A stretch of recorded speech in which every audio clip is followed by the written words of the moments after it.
శ్రీమాత్రే నమః. ఈ భౌతిక ప్రపంచం ఎప్పుడు కూడా సంసారంలో కొట్టుమిట్టాడుతూనే ఉంటుంది. సంసారంలో కొట్టుమిట్టాడేటువంటి మనిషి యొక్క అంధకారమైనటువంటి జీవితం అనేటువంటి వ్యాధి మనిషిని అతలాకుతలం చేస్తుంది. మరి ఇటువంటి సంసారంలో కొట్టుమిట్టాడేటువంటి ఈ అంధ జీవిత వ్యాధికి ఏదైనా నివారణోపాయాలు ఉన్నాయా అని గనక శాస్త్ర పరిశోధనలు చేసినట్లయితే మనకు తెలిసేది ఒకటే, విష్ణు సూక్తం అని ఒకటి ఉంది. ఆ విష్ణు సూక్తం యొక్క విశిష్టత తెలుసుకోవడం అంటే ఏంది? ఒక మనిషి ఒక సమస్య నుండి బయటపడాలంటే వాడికి కావాల్సింది ఏంది? ప్రజ్ఞ. అంటే సమయస్ఫూర్తి అనండి, తెలివితేటలు కావచ్చు, జ్ఞానం కావచ్చు, మంచి చెడుల విచక్షణ జ్ఞానం కావచ్చు, ఏదైనా కానీ ప్రజ్ఞ ఒక్కటే మనిషిని అనేక సమస్యల సుడిగుండాల నుండి బయటపడేటట్టు చేస్తుంది. అటువంటి ప్రజ్ఞను ఉపాసించడం చూసారా, అది విష్ణు ఉపాసన అంటారు. బాగా గుర్తుపెట్టుకోండి. ఏ ప్రజ్ఞనైతే జ్ఞానాన్ని విశేషంగా సంతరించుకున్నటువంటిది, ప్రకృష్టం జ్ఞానం, అటువంటి ప్రజ్ఞను ఉపాసన చేయడానికి విష్ణు ఉపాసన ప్రధానమైనటువంటిది. ఇది మామూలుగా చెప్పేటువంటి మాటలు కాదు, ఎవరో చెప్పింది కాదు. ఋగ్వేదమునందు మొట్టమొదటగా మనం చెప్పబడినట్లుగా తెలియజేయబడుతుంది. అది ప్రతిపాదించబడింది ఋగ్వేదంలో. ఈ విష్ణు సూక్త విశిష్టతను కనుక మనం తెలుసుకున్నట్లయితే మనిషి ఈ జీవిత చక్రంలో ఎన్నో ఆటుపోట్లను, ఒడిదుడుకులను సహించుకుంటూ, ఎదుర్కొంటూ, దానిలో కొట్టుమిట్టాడుతూ పడటానికి కావలసిన మార్గం తెలియకుండా అవస్థపడుతుండే వాళ్ళకి ఈ విష్ణు సూక్త విశేషణ కనుక తెలిసినట్లయితే కొంతవరకు ఉపయోగపడుతుందనే ఉద్దేశం. సాధారణంగా ఏదో విష్ణు ఉపాసన అంటే విష్ణుమూర్తి యొక్క విగ్రహం ముందు కూర్చొని ఏదో జపనలు చేయడం, భజనలు చేయడం కాదు. ప్రజ్ఞోపాసనే విష్ణుపాసన. మన యొక్క ఉనికిని మనం తెలుసుకోవడానికి సాధనం ప్రజ్ఞ. అటువంటి ప్రజ్ఞను ఉపాసన చేయటమే విష్ణు ఉపాసన. విష్ణు సూక్తం అదే నేర్పిస్తుంటుంది. అటువంటి విష్ణు సూక్తాల్లో ఏమేమి చెప్పబడ్డాయో వాటి గురించి మనం సవివరంగా తెలుసుకున్నట్లయితే మరి మానవ మనుగడకు కావలసినటువంటి హితోధికములైనటువంటి ఉపాయాలు మనకు భవిష్యత్ తరాలలో వాటిని ప్రజ్వలింపజేయటానికి ఉపయోగపడుతుంది అనే ఉద్దేశంతో విష్ణు సూక్తం విశిష్టతను మనం ఈరోజు కూలంకషంగా తెలుసుకోవాలి. అసలు ఇది కొత్త టాపిక్. ఇంతవరకు నాకు తెలిసి చాలామందికి తెలిసి ఉండకపోవచ్చు. ఎందుకంటే ఈ లోకమే మనందరికీ తెలుసు త్రిమూర్తుల అధీనంలో ఉందని. బ్రహ్మ సృష్టికర్త, మరి విష్ణువు స్థితికారకుడు, పరమేశ్వరుడు లయకారకుడు. అటువంటి ఈ సృష్టిలో స్థితికారకుడికి ఉండేటువంటి బాధ్యతలు ఉన్నాయి చూసారా. స్థితికారకుడు అంటే ఆర్గనైజర్. ఏది ఎట్లా చేయాలి, ఎలా ఉండాలి, ఎలా ఉంచాలి, ఎలా ఉంచకపోతే ఎలా ఉంచాల్సి వస్తుంది, ఇవన్నీ కూడా మహావిష్ణువు శ్రీమన్నారాయణుని యొక్క చేతిలో ఉండేది. అందుకని ఈ విష్ణు సూక్త విశిష్టత ద్వారా శ్రీమన్నారాయణుని యొక్క అనుగ్రహాన్ని మనం వెడసి, ఆయన యొక్క అనుగ్రహంతో మన జీవితంలో ఏర్పడేటువంటి ఒడిదుడుకులను సునాయాసంగా ఎదుర్కోవచ్చు. అట్లాగే మనం చేసేటువంటి కర్మలు అవి సత్కర్మలుగా ఉండాలి. భగవంతుడు మనకి ఇచ్చినటువంటి వనరులన్నీ కూడా సత్కార్యాలకు వినియోగించాలి. సృష్టిలో ఉండేటువంటి ఏది కూడా వ్యర్థమైనది లేదు. అన్నీ కూడా శ్రీమన్నారాయణుని యొక్క సృష్టిలోని భాగాలే అని తెలుసుకొని వాటిని మనం గ్రహించాలనే ఉద్దేశంతో ఈరోజు మీకు విష్ణు సూక్త విశిష్టత గురించి తెలియజేయాలని వచ్చాను. మొదటగా ప్రార్థన. మేఘశ్యామం పీతకౌశేయవాసం శ్రీవత్సాంకం కౌస్తుభోద్భాసితాంగం పుణ్యోపేతం పుండరీకాయతాక్షం విష్ణుం వందే సర్వలోకైకనాథం.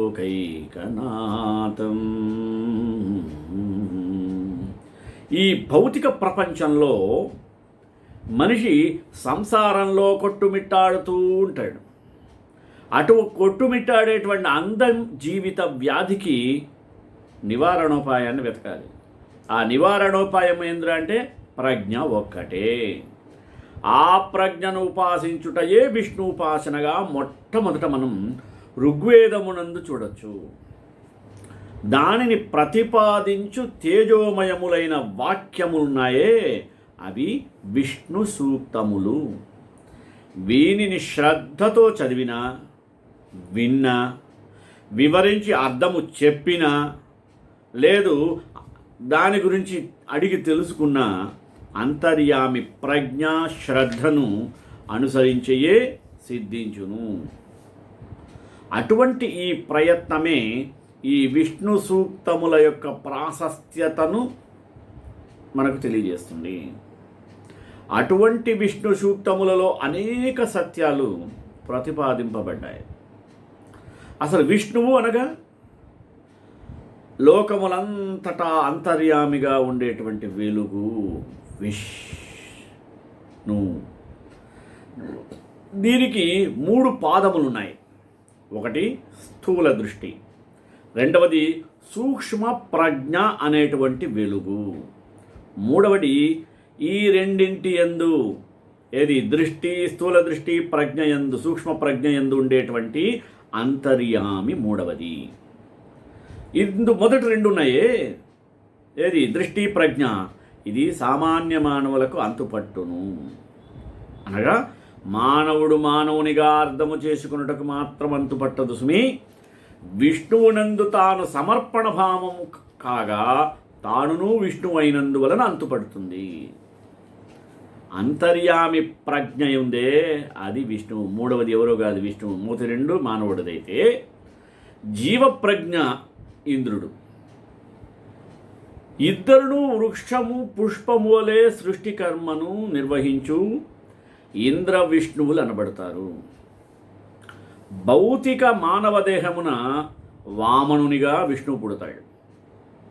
అతడు ఇంద్రుని సంపదను యాచించుటతో ప్రారంభించి 2 పాదములతో ఏం చేస్తాడు?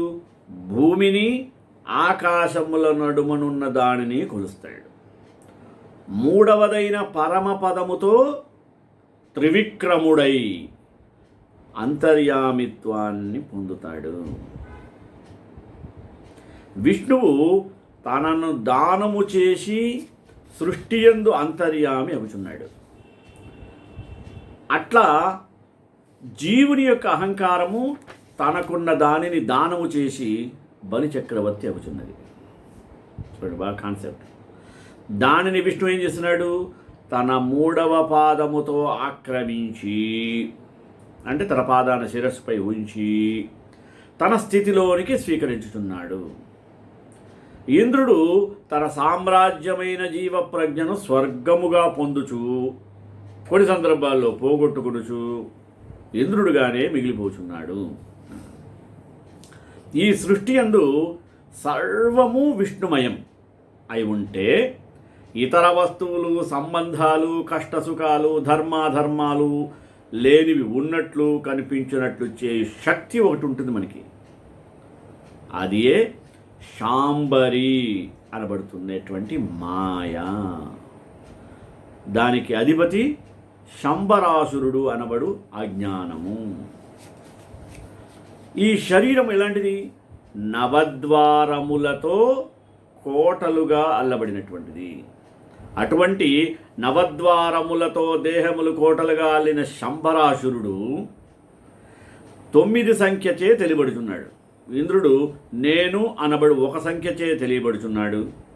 అతడు విష్ణు ప్రజ్ఞకు పూర్ణత్వము నుండి అనగా సున్నా నుండి ఉద్భవించుతున్నాడు. అతడి యుద్ధమున శంబరుని తాకుట వలన శంబరుని కోటలు మాయమై ఇంద్రా విష్ణువులు మిగులుచున్నారు. ఈ చిత్రం చూడండి. 9 + 1 10 అను సత్యమును దర్శనమిచ్చును. ఇంద్రుడు విష్ణువుని ధ్యానించుట యోగ విద్య అన్నాడు.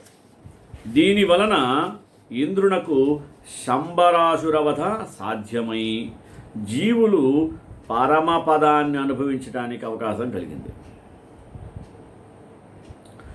ఈ విధమైన కావ్య వస్తువు సంపదతో పరిపూర్ణములైన విష్ణు సూక్తములు ఇందు వివరింపబడినవి. వీటిని శ్రద్ధతో అధ్యయనము చేయవారికి ఏమవుతుంది? సామర్థ్యము, దర్శన జ్ఞానము, సంపద, ఆరోగ్యము, మోక్షప్రాప్తి కలుగుతుంది.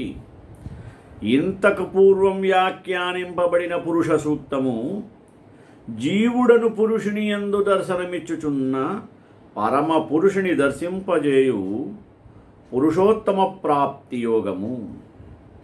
అటుపైన వ్యాఖ్యానింపబడినటువంటిది శ్రీ సూక్తము. నామరూప గుణాత్మకమైన ప్రకృతిలోని అంతర్యామైన పరాప్రకృతిని ఏం చేశాడు? జగన్మాతగా స్థాపించుచున్నది. అటుపైన వ్యాఖ్యానింపబడినటువంటి రుద్ర సూక్తము ఈ దృశ్య ప్రపంచమందలి సమస్త రూపములను అంతర్యామి రూపములుగా స్థాపించుచున్నది. తరువాత వ్యాఖ్యానింపబడిన సరస్వతీ సూక్తము ఈ సృష్టి సమస్తమును సృష్టికర్త యొక్క ఉచ్చారణ రూపమైన వాక్ప్రవాహముగా దర్శింపజేయుచున్నది. ఇన్నింటి అందలి అంతర్యామిని ఈ విష్ణు సూక్తము మాత్రమే స్పష్టముగా స్థాపించుచున్నది. అటువంటి విష్ణు సూక్తుల వివరణాలు చూద్దామా? పరోమాత్రయా తన్వావృతాన నతే మహిత్వమన్వశ్నువంతి ఉభేతే విద్మరజసీ పృథివ్యా విష్ణోదేవత్వం పరమస్య వీత్సే. ఓ విష్ణుదేవా, నీవు శరీర పరిమాణపు కొలతలకు అతీతుడవై వ్యాపించి వర్ధిల్లితివి. నీ మహిమను మరొకరెవ్వరు కూడా అనుభవానికి తెచ్చుకోలేరు. నీ 3 అడుగులతో మేము రెండింటిని ఎరుగుదుము. అందొకటి పృథివీ, రెండవది రజస్సుల లోకము ఆకాశం, మూడవది నీ పరమపదమును నీ ఒక్కడివే ఎరుగుదువు. అది మాలాంటి అజ్ఞానులకు అంత సులభంగా అర్థం కావు స్వామి. అంటే ఏంది వివరణ?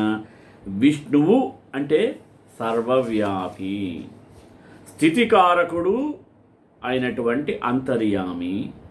అతడు ఈ సృష్టిని భూలోకము, భువర్లోకము, సువర్లోకములనడి 3 లోకాలుగా నిర్మించి 3 పాదాలుగా ఆక్రమించెను. అవి వరుసగా ద్రవ్యమయము, శక్తిమయము, తేజోమయము అనేటువంటి 3 లోకాలు. ద్రవ్య శక్తి తేజోమయాలు. అందు ద్రవ్యమయమైనది మొదటిది భౌతిక సృష్టి, రెండవది శక్తిమయమైనది భౌతికమును కదలించు శక్తుల సృష్టి. అది అణుమయ పరమాణుమయములైన శక్తులతో నేర్పబడినది. ఇంకా మూడవది ఉన్నదే ఏది? తేజోమయం. అది కేవలము ప్రజ్ఞామయము. మానవుడు మొదటి 2 లోకములను అర్థం చేసుకోవడం సులభం. అర్థము చేసుకొని మనస్సు 3వ లోకములో కొంచెము భాగము కనుక ఈ 3వది నారాయణ లోకమును ఎవరు అర్థం చేసుకొని ఇదమిత్తంగా ఉంటుంది అని చెప్పలేరు. తానే స్వర్గము గనుక ఆ లోకము తనకు మాత్రమే తెలియను. ఈ అంశమునే వామనమూర్తి పొట్టివాడై 3 అడుగుల యాచించుటను సూచించుచున్నది. 2 అడుగులతో ఏం చేశాడు? భూమిని ఆకాశమును కొలిచాడు. 3వ అడుగు అంటే పాదాన్ని బలిచక్రవర్తి శిరస్సుపై నుంచి అతనికి శాశ్వత లోకమునిచ్చి భవిష్యత్ బ్రహ్మగా అనుగ్రహించుట అను వామనావతార కథగా వర్ణించబడింది. విష్ణువు యొక్క 3వ పాదమును ఉపాసించుట వలన బలి అనబడేటువంటి అహంకారము ఏమైంది? భక్తుడై బ్రహ్మజ్ఞానము పొందినది. ఎందుకని?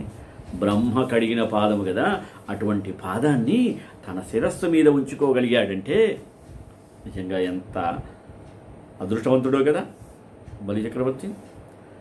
నతే విష్ణు జాయమానో నజాత్ దేవమహిమ్న పరమం తమాప ఉదస్తభ్రానాకమృష్యం బృహంతం దాధర్తం ప్రాచీం కకుభం పృథివ్యా. ఓ విష్ణుదేవా, ఇంతవరకు పుట్టినవాడు కానీ పుట్టబోవాడు కానీ నీ పరమపదము యొక్క పారమును తన మహిమచే పొందలేదు. అతి విస్తారమైన వెలుగులచే దర్శనమైన దివం మనబడు లోకమును పైకెత్తి పట్టి మిగిలిన లోకాలను పరిపాలిస్తున్నావు అని ఆ నీ వెలుగుల లోకమును మా భూమికి తూర్పు దిక్కుగా నేర్పరిచావు స్వామి. అంటే దానికి వివరణ ఎలా అంటున్నాడు? నాకము అంటే స్వర్గము. ఎలాంటిది? దుఃఖం అనేది లేనటువంటి లోకము. స్వర్గం అంటే సు ప్లస్ వర్గము, లేక మంచి ప్రవర్తనముల సత్కర్మల సోపాన క్రమము. అది విష్ణువు యొక్క అంతర్యామిని చూచుట చేతను జీవులు విష్ణులోకాన్ని పొందుతారు. తూర్పు దిక్కు భూమిపైనున్న వారందరికీ సూర్యోదయమును కలిగిస్తుంది.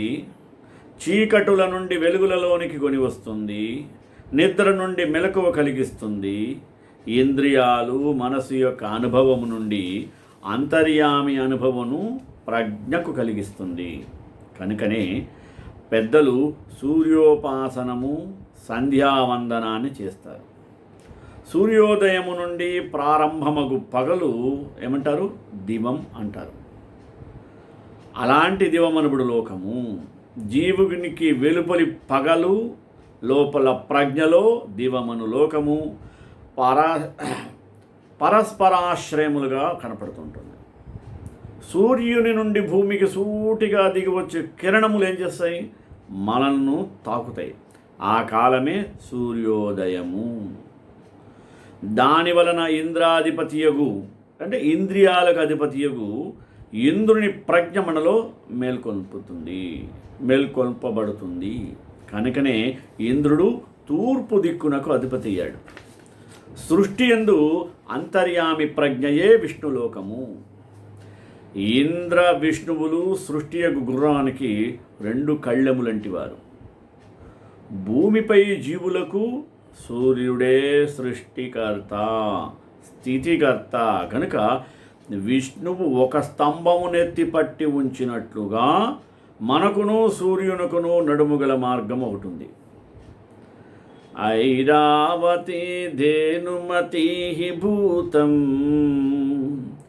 సూయవసిని మనుషేదశస్య వ్యస్తభ్నారోదసీ విష్ణవేతే దాదర్ద పృథివీమభితో మయూకై.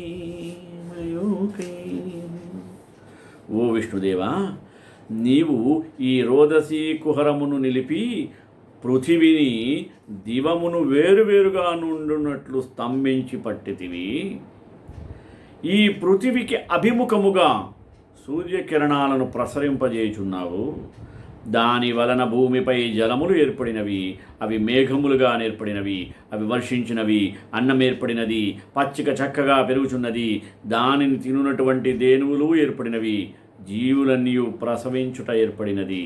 ఈ మొత్తము సంపదనను నీవు మనువునకు దానమును చేసితివి. అంతటా అతడు వాటిని మానవునకు దానము చేసిననేది ఈ భావం కదా. ఇంకా ఊరు యజ్ఞాయ చక్రుతురులోకం జనయం తాసూయముషా సమగ్నిం దాసస్య చిద్వృషసి ప్రస్యమాయా జగ్నతుర్నరాపృతనాజ్యేషు. ఓ ఇంద్ర విష్ణువులారా, మీరు విస్తృతిని వేగమును కలుగు చేస్తున్నారు. ఈ లోకమును వేగవంతముగాను జీవలోకముగా నిలుపుదురు. దాని కొరకై ఉషస్సును పుట్టిస్తారు, వానికి కొరకై అగ్ని కూడా పుట్టిస్తారు. వర్షము వలన ఉద్భవించినటువంటి లక్షణము చేత వృషశిప్రుడు అని పిలువబడు దేహధారియగు మీ దాసునకు గల ఎట్టి మాయనైనను మీరు తొలగిస్తారు. సేనల వినియోగమున నరులై సేనానాయకులై ముందు నడిచి కార్య సాధన చేస్తారు అన్నాడు. ఇంకా వివరంగా వెళ్ళాలంటే లోతులోకి, యజ్ఞమనగా ఫలాపేక్ష లేక చేయునట్టి విశ్వశ్రేయమైన సత్కర్మ. యజ్ఞములలో మొట్టమొదటిది సృష్టి కర్మ. దానికై అంతర్యామి ప్రజ్ఞయు ఇంద్రియాధిపతి అయిన మనస్సు యొక్క ప్రజ్ఞయు కావాలి. ఆ రెండింటినీ విష్ణువు ఇంద్రుడు అనువారు అధిదేవతలు. వీనిని ఉద్భవింపజేయుటకు లోకములను కల్పింపవలెను. వాణిని కల్పించువాడుగా మొదట సూర్యుని కల్పింపవలెను. దానిని కల్పించున్నదిగా ఉషస్సును కల్పింపవలెను. ఉషస్సు అంటే సూర్యోదయమునకు ముందు కూడా ప్రసరించు వెలుగు లాంటిది. చూడండి, సూర్యుడు ఉదయించే ముందు ఫస్ట్ కాంతి బింబం కనపడుతుంటుంది, అదే ఉషస్సు. మన సూర్యోదయమునకై కాక సూర్యుని పుట్టుకకు ముందు కూడా ఉషస్సు పుట్టుతుంది. అది సూర్య తేజస్సును నిర్మాణము చేయనట్టి అనంతమైన వెలుగు. దానిని పుట్టించుటకు ముందు ఏం కావాలి? అగ్ని కావలెను. అగ్ని అనగా అంగములయందు విహితమై మనలో జీవునిగా వెలుగొందునది మరియు అగ్రమునందు కొని రాబడునది, అనగా అన్నింటికన్నా ముందు పుట్టునది అని దాని అర్థం. అది అవ్యక్తము యొక్క మొదటి రూపమైన మహత్తు నుండి వ్యక్తమయ్యేటువంటి అహంకారము. అనగా ఇది జీవుల అహంకారము గాక ఒక సృష్టికి మొదటి అహంకారము. ఇదేం చేస్తుంది? బంధువు వలె వ్యక్తమవుతుంది. అంతర్యామైన విష్ణుత్వము నుండియే ఇది వ్యక్తమవుతుంది. కనుకనే దేవతలందరిలోనూ అగ్ని మొదటివాడు, విష్ణువు చివరివాడు అయిన ఐతరేయ ఉపనిషత్తు బోధిస్తుంది. ఈ విధముగా ఉషస్సు కొరకై అగ్నిని మీరిద్దరూ తెచ్చుచున్నారు. విష్ణుని వర్షాశక్తి వలన భూమిపై పుట్టిన జీవుడు వృషశిప్రుడు అను పేరుతో వ్యవహరింపబడుచున్నాడు. అతడు విష్ణువు యందు భాగమై జీవించుచున్నందున విష్ణువునకు దాసుడయ్యాడు. వానికి ఇంద్రియ సుఖముల యందును మరియు సంపదల యందును చిక్కుకొనుట జరుగుతూ ఉంటుంది. దానిని ఏమంటారు తెలుసా? మాయా. ఆ మాయను తొలగించుటకు విష్ణుని అంతర్యామి ధ్యానమే తోడ్పడుతుంది. అంటే మంచి చెడ్డలను గూర్చిన అభిప్రాయములు సేనల వలె బారులు తీర్చి యుద్ధభూమిని కల్పిస్తూ ఉంటాయి. ఈ సేనలకు నాయకుడై విష్ణువే వైరాగ్య మార్గమున పరిష్కారము కలిగించి విజయమును కల్పిస్తుంటాడు. ఇందలి భావమునే కురుక్షేత్రమున ఉభయ సేనల నడుమ నరునకు సారథిగా నారాయణుడున్నట్లు స్వీకరించి మహాభారత గ్రంథకర్త కృష్ణుని కథలో జోడించాడు. ఇంద్రా విష్ణుం ద్రుంహితా శంభరస్య నవపురో నవతిం చష్ణధిష్టం శతం వర్చిన సహస్రం చ సాకం హతో అప్రత్యసురస్య వీరా.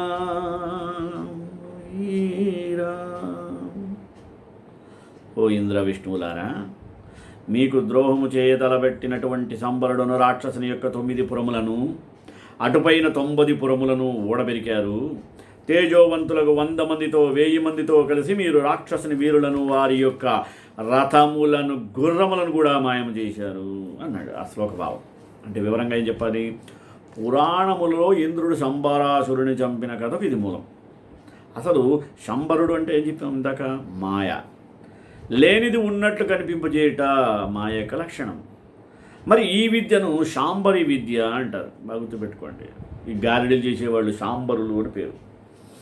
దీని వలన సృష్టిలో సర్వము విష్ణుమయమే అయినను మనస్సు, ఇంద్రియములు, దేహములు, ఇంద్రియార్థములు, సంపదలు, చుట్టరికములు, కష్టసుఖమునవి నిజముగా ఉన్నట్లు నమ్మకం కలుగుతుంది. దానితో విష్ణుమయమైన సృష్టికి బాధలు కలుగుతుంది. కనుక ఇది ద్రోహరూపమైన నిర్మాణము. ఇది ఇంద్రా విష్ణువుల ధ్యానముచే తొలగిపోవును గనుక వారిరువును శంబరుని పట్టణములను ఊడపెరిగినట్లు వారి సైన్యములను చంపబడినట్టు చెప్పబడినది. శంబరుని రథాలంటే ఏంటి సార్? జీవుని యొక్క దేహం, జీవుల దేహాలు. గుర్రాలంటే ఇంద్రియాలు. శంబరుని 9 పురములు అంటే మనిషికి ఉండేటువంటి నవరంధ్రాలు, నవద్వారము గల భౌతిక శరీరములు. మరి 99 అనగా సంఖ్యలో సృష్టి కర్మయందు హెచ్చింపబడుచున్న దేహములు. ఈచట 1 అను సంఖ్య మొదటివాడు ఇంద్రునకును, 9 అను సంఖ్య ఈ నవద్వారపురములను నిర్మించిన శంబరునకును, పూర్ణమను సంఖ్య విష్ణువునకును సూచకములు. 9ని 1 తాగినచో 9 మాయమై 1 0 మిగులును. అట్లే 99ని 1 తాకితే 99 + 1 100 అగును. అనగా శంబరుని పురమును ఇంద్రుడు తాకినచో పురము మాయమై ఇంద్రా విష్ణువులు మాత్రమే మిగులుతారు. 1 0. వీరిద్దరిచే 10, 100, 1000 మొదలగు సంఖ్యలు పుడుతుంటుంది. ఇట్లు పుట్టుచున్న జీవులు తాత్కాలికములైన దేహముల ప్రజ్ఞ నుండి విముక్తి చెంది విష్ణులోకమున వర్ధిల్లుచున్నారని అర్థము. మరలా ఇయం మనీషా బృహతి బృహంతో రుక్రమతావసావర్తయంతి రరేవాం స్తోమ విదదేషు విష్ణు పిన్వతమిషో వృజనేష్వింద్రా. ఓ ఇంద్ర విష్ణువులారా, ఈ మీ స్తోత్రమును ప్రజ్ఞామయమైనదిగా చూస్తున్నాను. చాలా మహత్తరమైన విస్తృతిని కలుగజేయును. ఉరుక్రముడైన విష్ణుని స్తోత్రము పుష్టిని వర్ధిల్లజేయును. పాపములను బాణము వలె ఖండిస్తుంది. ఈ స్తోత్రము చక్కగా స్తుతింపబడిన గ్రోలబడినచో సంపదను కూడా సమకూర్చిపెడుతుంది. వషట్ తే విష్ణువాన ఆకృణోమి తన్మే జుషస్వశిపివిష్టహవ్యం వర్ధంతు త్వా సుష్టుతయోగిర్మే యూయం పాత స్వస్తిభిః సదానః.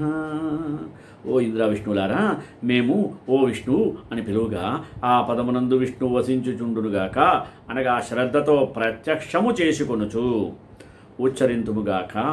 ఆ కారణముచే మా యజ్ఞమునందు మీరు ప్రవేశించి మా అన్నమును యజ్ఞశేషముగా ప్రసాదింతురుగాక. మిమ్ములను పుష్కలములైనటువంటి స్తోత్రములతో మేము స్తుతింతుముగాక. అట్టి మా వాక్కులు మీ ఎడల వర్ధిల్లునుగాక. మీరు మమ్ములను ఎల్లప్పుడూ యోగక్షేమములతో రక్షింతురుగాక అని ఆ యొక్క శ్లోక భావము. యత్ర తత్పరమం పదం విష్ణోర్లోకే మహీయతే దేవైః సుకృతకర్మభిః తత్ర మామమృతం కృధి ఇంద్రాయేందోపరిస్రవా. పుణ్యవంతులైన సత్కర్మలు ఆచరించినటువంటి దేవతల చేత ఏ పరమపదము భూమిగా స్వీకరింపబడి నివసింపబడుచున్నదో అటువంటి విష్ణులోకమునందు నన్ను శాశ్వతునిగా చేయము. ఓ చంద్రుడా, ఇంద్రుని కొరకు బహులోకములో వర్షింపుము. మహన్న దేహమునందు చంద్రుడు, మస్తిష్కమునందలి మృదు పదార్థమునకును. ఇంద్రుడు ఇంద్రగంధి అంటే పేనియల్ గ్లాండ్ అంటారు. బృహస్పతి మస్తిష్కములోని మేధస్సు అన్న చమురు పదార్థమునకును. సెరెబ్రోస్పినల్ ఫ్లూయిడ్ అంటారు, అది దేవతలు. యత్ర తత్ పరిమాప్యం భూతానామధిపతిం భావభావీ చ యోగీశ్చ తత్ర మామృతం కృధి. ఎచ్చట పొందదగిన పరమపదము కలదో, ఎక్కడ జలముల ఆయన మార్గమున దిగి వచ్చు నరనారాయణులు కలరో, ఎచ్చట ఈశ్వర శబ్దవాచ్యుడై హృదయమైన విష్ణువు ఉండి తనను ధ్యానించు వారిని యోగులుగా చేయుచున్నాడో అచ్చట నన్ను శాశ్వతముగా నిలుపుము. యత్ర లోకాస్తనూత్యజః శ్రద్ధయా తపసా జితాః తేజశ్చ యత్ర బ్రహ్మా చ తత్ర మామృతం కృధి. అనగా దేహాన్ని విడుచునట్టి మర్త్యలోకములు ఎచ్చట శ్రద్ధ చేతను తపస్సు చేతను జయింపబడుచున్నవో, ఎచ్చట సృష్టికర్త సత్యతేజస్సుగా విష్ణుని అంతర్యామిత్వను ప్రతిపాదించునో అచ్చట నన్ను శాశ్వతని చేయుము. యత్ర దేవా మహాత్మానః సేంద్రాశ్చ సమరుత్కణాః బ్రహ్మా చ యత్ర విష్ణుశ్చ తత్ర మామభయం కృధి. ఇంద్రాదులతో మరుద్గణములతోనూ కూడిన మహాత్ములకు దేవతలు ఎచ్చట ఉందురో, ఎచ్చట బ్రహ్మయు విష్ణువునుందురో, ఎచ్చట నన్ను నిర్భీతి గలవానిగా చేయును అట్టి లోకము నాకు ఆవశ్యకము. యత్ర గంగా చ యమునా చ యత్ర ప్రాచీ సరస్వతి యత్ర సోమేశ్వరో దేవః తత్ర మామృతం కృధి. ఎచ్చట గంగా యములను తూర్పు దిక్కుగా సరస్వతి ప్రవహించుచుండునో, ఎచ్చట దేవుడకు సోమేశ్వరుడు గలడో ఆ లోకమును నన్ను శాశ్వతమునిగా నిలుపుము. యత్ర తద్విష్ణుర్మహీయతే నారాయణమతిపతిం యత్ర శంఖచక్రగదాస్మరణం ముక్తిశ్చ తత్ర మామృతం కృధి. ఎచ్చట నారాయణుడు అధిపతిని విష్ణువు అంతర్యామిగా విస్తరించుచున్నాడో, ఎచ్చట శంఖము చక్రము గదా ధరించిన వాని ధ్యానము మోక్షము సిద్ధించును అచ్చట నన్ను శాశ్వతనిగా నిలుపుము. ఈ విధముగా విష్ణు సూక్తములలో వివరింపబడిన విషయము స్వయం సంపూర్ణముగా ఉంటుందని తెలియజేస్తూ శ్రీకాంతాయ కళ్యాణ నిదే నిదేద్రాం శ్రీ వెంకట నివాసాయ శ్రీనివాసాయ మంగళం మంగళాశాసన ప్రేమదాచార్య పురోగమై సర్వైశ్చ పూర్వైరాచార్య సత్కృతాయాస్తు మంగళం.